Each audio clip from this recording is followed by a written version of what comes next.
Ashwin astro நேயர்கள் அனைவருக்கும் அன்பார்ந்த வணக்கம். உங்க எல்லாரையுமே ஜோதிட தரிசனம் நிகழ்ச்சிக்கு வரவேற்பதுல ரொம்பவே மகிழ்ச்சியா இருக்கு. இன்னைக்கு நம்ம கூட 5 தலைமுறை பாரம்பரிய ஜோதிடர் ரத்னகுமார் சார் இணைந்திருக்காங்க. அவங்க கிட்ட ஆன்மீக ரீதியான பல கேள்விகளுக்கு பதில் கேட்டு தெரிஞ்சுக்கலாம் வாங்க. வணக்கம் சார், எப்படி இருக்கீங்க? வணக்கம்மா. நல்லா இருக்கு. Okay sir. இன்னைக்கு நம்ம என்ன டாபிக் பத்தி பேச போறோம்ன்னு பார்த்தீங்கன்னா, 2026ஆம் ஆண்டு ஜூன் மாதம் குரு பெயர்ச்சி ஆகுது. ஸோ இந்த குரு பெயர்ச்சி 12 ராசிக்காரர்களுக்கும் எப்படி இருக்க போது?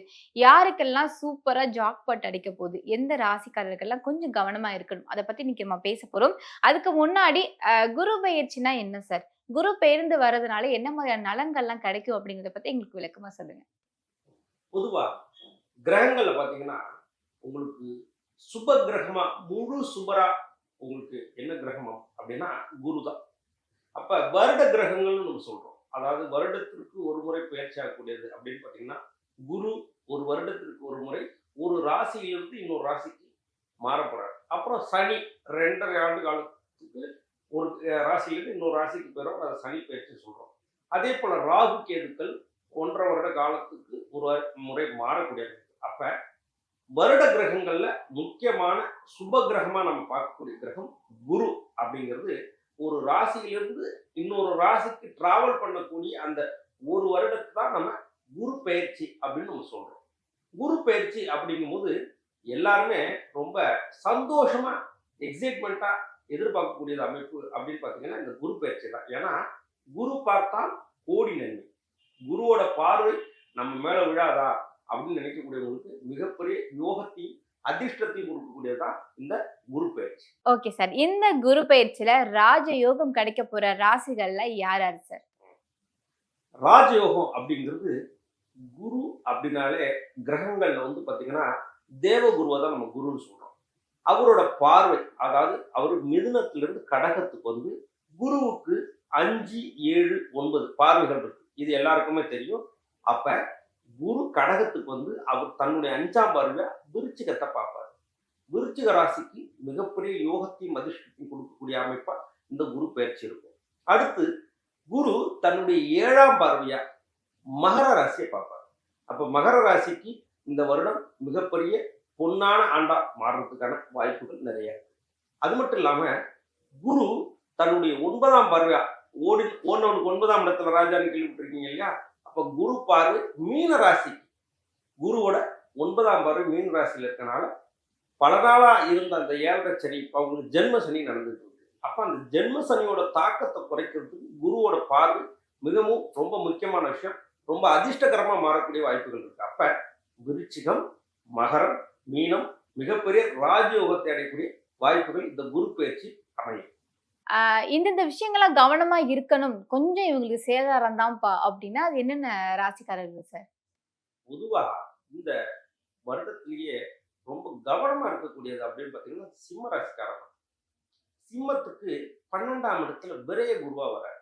அப்ப விரயங்கள் அப்படிங்கிறது என்னமா அப்படின்னா சுப விரயங்களா மாறுறதுக்கான வாய்ப்புகள் உண்டு. சுப விரயம்னாலும் உங்களுக்கு பாத்தீங்கன்னா பேங்க் லோன்ஸ், அதே போல பாத்தீங்கன்னா கடன்கள், வீடு கட்டக்கூடிய ரெனோவேட் பண்றது, இந்த மாதிரி விஷயங்கள்ல ரொம்ப சிறப்பான அமைப்பா தான் இருக்கும். பொதுவாகவே குரு எங்க மாறினாலும் பெரிய லெவல்ல யாருக்கும் பாதிப்பை கொடுக்காது. செலவினங்களை கொடுப்பாரு, அலைச்சலை கொடுப்பாரு. அது சுபமா மாத்திக்கிறது நம்ம கையில தான் இருக்கு. அப்ப சிம்மராசிக்கு ரொம்ப கவனமா இருக்கக்கூடிய காலம். அதே போல தனுசுக்கு 8ஆம் இடத்துல குரு வரப்போறாரு. அப்ப 8ஆம் இடத்துல குரு வரும்போது அவங்க கவனமாவும் இருக்கணும். அதே சமயத்துல குழந்தைகளோட உடல் ஹெல்த்ல ரொம்ப கவனமா இருக்கிறது ரொம்ப நல்லது.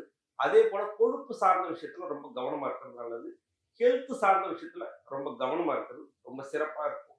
அந்த மாதிரி விஷயங்களை அவங்க ஃபாலோ பண்ணிக்கிட்டா அவங்க சிறப்பாக இருப்பாங்க. அலைச்சல் அப்புறம் விரைய செலவுகள் இந்தந்த ராசிக்காரர்களுக்கு இருக்கும் அப்படின்னா அவங்க எல்லாம் யாரு சார்? இப்ப பொதுவாகவே குரு எங்க இருக்காரு அப்படின்னு பாத்தீங்கன்னா மிதனத்துக்கு 2ஆம் இடத்துல இருக்காரு, சிம்மத்துக்கு 12ஆம் இடத்துல இருக்காரு, தனுசுக்கு 8ஆம் இடத்துல இருக்காரு, அதே போல கும்பத்துக்கு 6ஆம் இடத்துல இருக்காரு. அப்ப இந்த ராசிக்காரங்கள்லாம் இப்ப 6ஆம் இடங்கிறது ருணரோக சத்துருஸ்தானம், 8ஆம் இடங்கிறது உங்களுக்கு ஆயுள், அதிர்ஷ்டம், அதே சமயத்துல அவமானம், ஒரு பெரிய விஷயத்த சீரியஸா கொண்டு போறது, இதெல்லாம் 8ஆம் இடம். அதே போல 12ஆம் இடங்கிறது விரயம், அலைச்சல், தேவையில்லாத டிஸ்டர்பன்ஸ், சிறைவாசம், இதெல்லாம் கொடுக்கக்கூடிய 12ஆம் பாவம். அப்ப கும்பராசிக்காரங்க ரொம்ப கவனமா இருக்கணும். ஏன்னா 6ஆம் இடத்துல குரு வரும்போது இவங்களுக்கு என்ன ஏற்படும் அப்படின்னா, சுபக்கிரகமான குருவே உச்சம் பெற போறாரு. அப்ப இவங்களுக்கு கடன்கள் கிடைக்க வாய்ப்புகள் உண்டு. இதை நம்ம பாசிட்டிவா தான் எடுத்துக்கணும். இப்ப 6ஆம் இடத்துல வர்றதுனால கடன்கள் வர்றதுக்கான வாய்ப்புகள் இருக்கு. அந்த கடனை வச்சு இவங்க வீடை ரெனோவேட் பண்றது, வண்டி வாகனங்கள் வாங்குறது, இது சார்ந்த விஷயத்துல இவங்க இன்வெஸ்ட் பண்ணிக்கிட்டாங்கன்னா, அதே சமயத்துல அந்த பண வரவுகளை இவங்க சரியா ப்ராப்பரா பயன்படுத்திக்கிட்டாங்கன்னா இவங்களுக்கு சக்சஸ் வரும். சரி. இதுவரைக்கும் கல்யாணம் வேணும்னு எதிர்பார்த்துட்டு இருந்தவங்க, கல்யாண தடை இருக்கிறவங்க எல்லாத்துக்குமே இந்த குரு பெயர்ச்சியில ஒரு கல்யாண யோகம் வரும் அப்படின்னா, அது என்னென்ன ராசிக்காரர்களுக்கெல்லாம் இருக்கு? மகர ராசிக்கு கண்டிப்பா இந்த வருடம் பல நாளா எடுத்துக்கிட்டு இருந்த கல்யாணம் நடக்க போகுது. காரணம் என்னன்னா, குருவோட 7ஆம் பார்வை இந்த ராசிக்கு விழப்போகுது. அப்ப 7ஆம் இடங்கிறது கலத்திரம், 7ஆம் இடங்கிறது பார்ட்னர். காதல்ல சக்சஸ் ஆகாதவங்க, காதல்ல பிரேக்கப் ஆகிறவங்களுக்கெல்லாம் இந்த மகர ராசிக்காரவங்களுக்கு ரொம்ப சிறப்பான அமைப்பாவே இந்த குரு பயிற்சி இருக்கும். மகர ராசிக்கு இந்த 2026 குரு பயிற்சி நிச்சயமா திருமணத்தை ஏற்படுத்தியே கொடுக்கும். என்ன சார் அவ்வளவுதானா? நீங்களும் வரிசையா அடுத்தடுத்து ராசிக்காரங்கள சொல்லுவீங்கன்னு பார்த்துட்டு இருந்தேன். மகரத்தோட நிப்பாட்டிட்டீங்க. அதாவது நீங்க பாத்துருக்கீங்கன்னா, ம். கிராமத்துல போய் ஜாதகம் பார்ப்பாங்க. ம். பார்க்கும்போது கல்யாணம் குரு வியாழ வட்டம் அப்படின்னு சொல்லுவாங்க. குரு பார்வை வந்துருச்சா, இந்த வருடம் கல்யாணம் பண்ண முடியுமா அப்படின்னு கேட்பாங்க இல்லையா? ம். அப்ப சமசப்தம பார்வையா இந்த மகரத்தை தான் குரு பார்க்க போறாரு. அப்ப 7ஆம் இடம்ங்கிறது கலத்திரம். அப்ப உறுதியா மகர ராசிக்காரர்களுக்கு திரும்ப நடக்க நிறைய வாய்ப்புகள் இருக்கு. அப்ப மற்ற ராசிக்கு நடக்காதா அப்படிங்கிறதுல அது திசாபுத்தி தான் முடிவு பண்ணும். பொதுவாவே குரு பலம் தன்னுடைய 7ஆம் பார்வை மகர ராசிக்கு உள்ளனால மோஸ்ட்லி மகர ராசிக்கு இதுவரைக்கும் எடுத்துக்கிட்டு இருந்த விஷயங்கள், வரன்கள் அமையாம இருந்தது, அதே சமயத்துல வரன்கள் தட்டி போயிட்டு இருந்தவங்களுக்கு உறுதியா 2026ல மகர ராசிக்கு திருமண பாக்கியத்தை ஏற்படுத்தியே கொடுக்கும். Okay sir. அடுத்ததா நம்ம இளைஞர்களோட வாழ்க்கையில ரொம்ப கவலையை ஏற்படுத்துகிற இந்த காதல் வாழ்க்கையில வெற்றியை ஏற்படுத்தக்கூடிய ராசிக்காரர்கள்னா இந்த குரு பெயர்ச்சியில யாரெல்லாம் சார்? பொதுவா காதலுக்கான கிரகம் குரு இல்ல. அதெல்லாம் அதை நம்ம புரிஞ்சுக்கணும். ம். குரு அப்படிங்கிற ஒரு நியாயம், நீதி, நேர்மை, ஸ்ட்ரைட் ஃபார்வர்ட். ம். சுக்கிரன் பெயர்ச்சியை நம்ம எடுத்துக்கிட்டா கூட அதை நம்ம காதலுக்கு சொல்லலாம். பொதுவாவே குருவோட பங்கு அப்படிங்கிறது திருமணத்துல தான் கொண்டு போய்விடும். ம். காதல் பண்றதை விட திருமண பாக்கியத்துல தான் கொண்டு போய்விடும். பொதுவாவே 5ஆம் அதிபதியும் ஜாதகத்துல 7ஆம் அதிபதியும் நம்மளுக்கு யாருக்கெல்லாம் அவங்களுக்கு சுபத்துவமும் நல்ல விதத்தில் சேர்ந்துருக்கோ அவங்களுக்கு தான் காதல் திருமணம் கைகூடும்.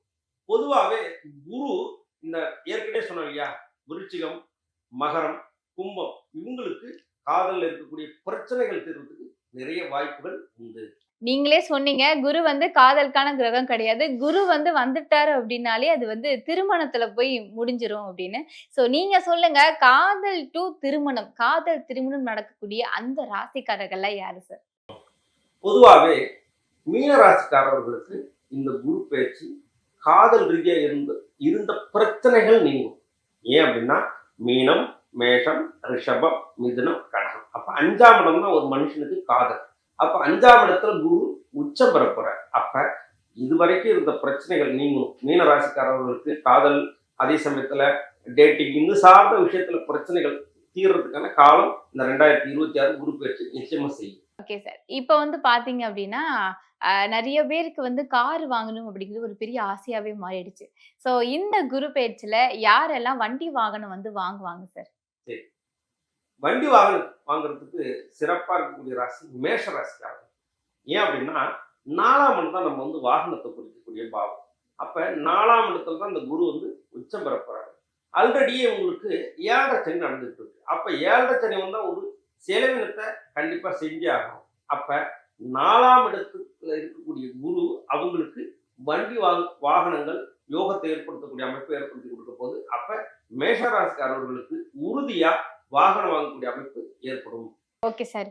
இப்போ நீங்க ஆல்ரெடி சொல்லிட்டீங்க இந்தந்த ராசிக்காரர்கள் கவனமா இருக்கணும் அப்படின்னு. ஆனா என்னென்ன விஷயத்துல என்னென்ன ராசிக்காரர்கள் கவனமா இருக்கணும் அப்படிங்கறத பத்தி எங்களுக்கு சொல்லுங்க சார். இப்ப கும்பத்துக்கு குரு 6ஆம் இடத்துக்கு வராரு. Okay sir. 6ஆம் இடங்கிறது ஏற்கனவே நம்ம கடன் சார்ந்த விஷயத்தை சொல்றோம். அப்ப குரு அப்படின்னாலே கொழுப்பு கிரகம். அப்ப இவங்க உணவுல பாத்தீங்கன்னா அதிகமா ஃபேட்டி ஃபுட்ஸ் சாப்பிடக்கூடாது, ஜங்க் ஃபுட்ஸ் சாப்பிடக்கூடாது. இது தேவையில்லாத ஒபிசிட்டி மூலமா வயிறு சார்ந்த தொந்தரவுகள், ஃபேட் சம்பந்தமான பிரச்சனை, யூரினரி ட்ராக்ல இன்ஃபெக்ஷன் ஏற்படுறது, அதே போல மலக்குடல் சார்ந்த பிரச்சனைகளை கும்பராசிக்கு கொடுக்கும். அதே போல மகர ராசி. மகர ராசிக்கு குரு நல்ல இடத்துல இருந்தாலும் கோச்சாரத்துல அவங்களுக்கு வந்து கேது நல்ல ஸ்தானத்துல இல்லை. அப்ப அவங்களுக்கு அறிவியல் சார்ந்த தொந்தரவுகள் இருக்கும். அந்த விஷயத்துல ரொம்ப கவனமா இருக்கிறது ரொம்ப நல்லது. அதே போல கன்னிராசிக்காரங்க, கன்னிராசிக்கு குரு 11ஆம் இடத்துல லாபஸ்தானத்துல வந்தாலும் இவங்களுக்கு வந்து பாத்தீங்கன்னா 12ஆம் இடம் விரயஸ்தானத்துல கேது இருக்கு. அப்ப தூக்கம் கெடும், இரவு பயணங்களை இவங்க தவிர்த்துக்கிறது நல்லது. அப்ப இந்தந்த விஷயத்த அவங்க ஃபாலோ பண்ணிட்டாலே ரொம்ப நல்லா இருக்கும். குரு அப்படின்னால என்னன்னா நேர் வழியில் நடக்கும். அப்ப குருவை குருவா இருந்து நம்ம செயல்படுத்தும் போது ஆட்டோமேட்டிக்கா அவங்களுக்கு எந்த ஒரு டிஸ்டர்பன்ஸும் இல்லை. அவங்க ராகுவா மாறுறாங்க. அதாவது எப்படி சொல்றதுன்னா அவங்களோட பாதையை மாத்திக்கிட்டாங்க, டைவர்ட் பண்ணிட்டாங்கன்னா குரு எப்பவுமே ஹெல்ப் பண்ண மாட்டார், தண்டிக்க மாட்டாரு, அவர் ஹெல்ப் பண்ணாம போயிடுவார். அப்ப அதுதான் அவங்களுக்கு டிஸ்டர்பன்ஸை கொடுக்கும். பொதுவாகவே இந்த குரு பயிற்சி ஹெல்த் சார்ந்த விஷயத்துல எல்லாருமே ரொம்ப கவனமா இருக்கிறது நல்லது. காரணம் என்னன்னா குரு உச்சம் பெற்றா இதயத்தில் கொழுப்பு அடைக்கக்கூடிய வாய்ப்புகள் நிறைய இருக்கு. அப்ப பொதுவாகவே 12 ராசிக்காரர்களும் வெளி உணவுகள்ல அதிகமா எண்ணெயில பொரிச்சது, ஜங்க் ஃபுட்ஸ், அதே போல இந்த பீஸா, பர்கர் இந்த மாதிரி விஷயங்கள் சாப்பிட்றத கவனமா ஹேண்டில் பண்ணாங்கன்னா அவங்களுக்கு எந்த ஒரு தொந்தரவும் பெருசா பாதிக்காது. Okay sir. முக்கியமா வந்து ஒவ்வொருத்தவங்க கிட்டயும் பேசும்போது இந்த வார்த்தைகள்ல வந்து கவனமா இருக்கணும் அப்படின்னு சொல்லுவாங்க. இந்த குரு பயிற்சி காலகட்டத்துல உங்களுக்கு வார்த்தையில வந்து மிகவும் கவனம் தேவை அப்படின்னா, அது என்ன மாதிரியான ராசிக்காரர்கள் சார்? சிம்ம ராசி. சிம்ம ராசிக்காரவங்க பொதுவாகவே வார்த்தைகள் கவனமா இருக்கிறது நல்லது. ஏன் அப்படின்னா இவங்க ரொம்ப ஆளுமையா இருப்பாங்க. ஒருத்தவங்க வந்து ஈஸியா தூக்கி போடக்கூடிய தன்மைகள் இவங்க நேச்சராகவே இவங்களோட ஜாதகத்துல உண்டு. அப்ப இவங்க வந்து பாத்தீங்கன்னா வேலை செய்யக்கூடிய இடத்துல ரொம்ப கவனமா பேசணும். உயரதிகாரிகளோட டிஸ்டர்பன்ஸ் இவங்களுக்கு எப்படி ஏற்படும்னா ஒரு விஷயத்த பர்ஃபெக்ஷனா இருக்கணும்னு இவங்க செய்வாங்க. அதே சமயத்துல இவங்க நிறைய உழைப்பு போடுவாங்க. அந்த உழைப்புக்கான ரெகக்னைசேஷன் இருக்காது. காரணம் என்னன்னா இவங்களுக்கு அஷ்டம சனி நடந்துட்டு இருக்கு. அது மட்டும் இல்லாம இந்த குரு இவங்களுக்கு வந்து விரயஸ்தானத்துல 12ஆம் இடத்துல இருக்காரு. அப்ப ஏதாவது ஒரு வகையில அவங்களுக்கு மன ரீதியான உளைச்சல்களை ஏற்படுத்தி ஆகணும். அப்ப இவங்க வார்த்தைகள்ல ரொம்ப கவனமா இருக்கும்போது இந்த வருடத்தை இவங்க சுமூகமா கடந்துடலாம். Okay sir. யாருக்கெல்லாம் சொத்து வாங்குறது, இல்ல வீடு வாங்குறது, இதெல்லாம் இந்த குரு பெயர்ச்சி காலத்துல எந்த ராசிக்காரர்களுக்கு கிடைக்கும் சார்? இப்ப நம்ம எல்லா சேனல்லையும் பார்த்தாலே பாத்தீங்கன்னா பலமா பாதிக்கப்பட்டவங்க சிம்ம ராசிக்காரங்க. அப்ப சிம்மத்துக்கு ராசியே கேது இருக்காரு, 12ஆம் இடத்துல கேது, அதாவது 12ஆம் இடத்துல குரு வந்திருக்காரு. அப்ப இவங்களுக்கு ரிலீஃபே இல்லையானா நிச்சயமா ரிலீஃப் உண்டு.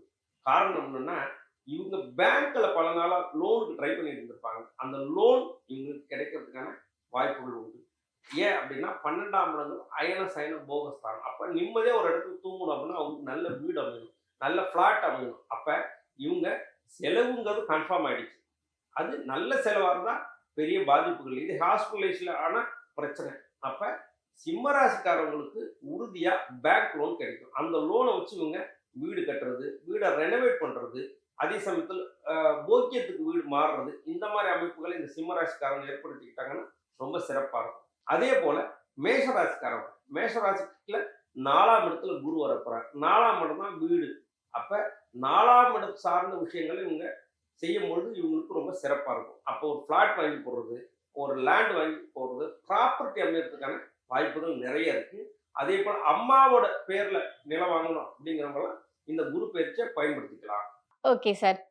குடும்பத்துல வந்து பிரச்சனை ஏற்பட்டு குடும்பத்த விட்டு தள்ளி இருக்கிறவங்க, சேரவே முடியாதா அப்படின்னு ஏக்கத்துல இருக்கிற அந்த ராசிக்காரர்கள் வந்து இந்த குரு பெயர்ச்சி காலகட்டத்துல குடும்பத்தோட இணைந்து இருக்கிற ஒரு பாக்கியம் கிடைக்குமா சார்? நிச்சயமா கிடைக்கும் போது அது யாருன்னு பார்த்தீங்கன்னா மிதுன ராசிக்காரங்களுக்கு. ஏன்னா மிதுனத்துக்கு கடந்த ஒரு வருட காலமா ஜென்ம குரு இருந்தார். அப்ப ஜென்ம குரு என்ன சில டென்ஷன்களை கொடுத்திருப்பார். காரணம் என்னன்னா மிதுன லக்னத்துக்கு பாதகாதிபதி லக்னத்திலே இருந்தார். இப்ப ராசியில இருந்தார்.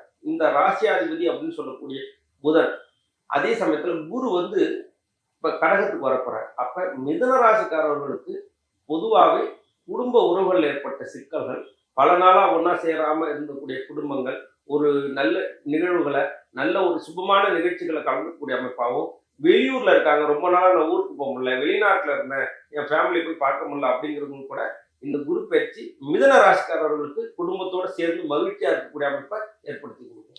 Okay sir. Okay sir. இன்னைக்கு நம்ம 2026ல ஜூன் மாதம் ஆகுற குரு பெயர்ச்சி எந்தெந்த ராசிக்காரர்களுக்கு யோகம் கிடைக்க போகுது? யாரெல்லாம் கவனமா இருக்கணும்? என்னென்ன விஷயங்கள்ல கவனமா இருக்கணும்?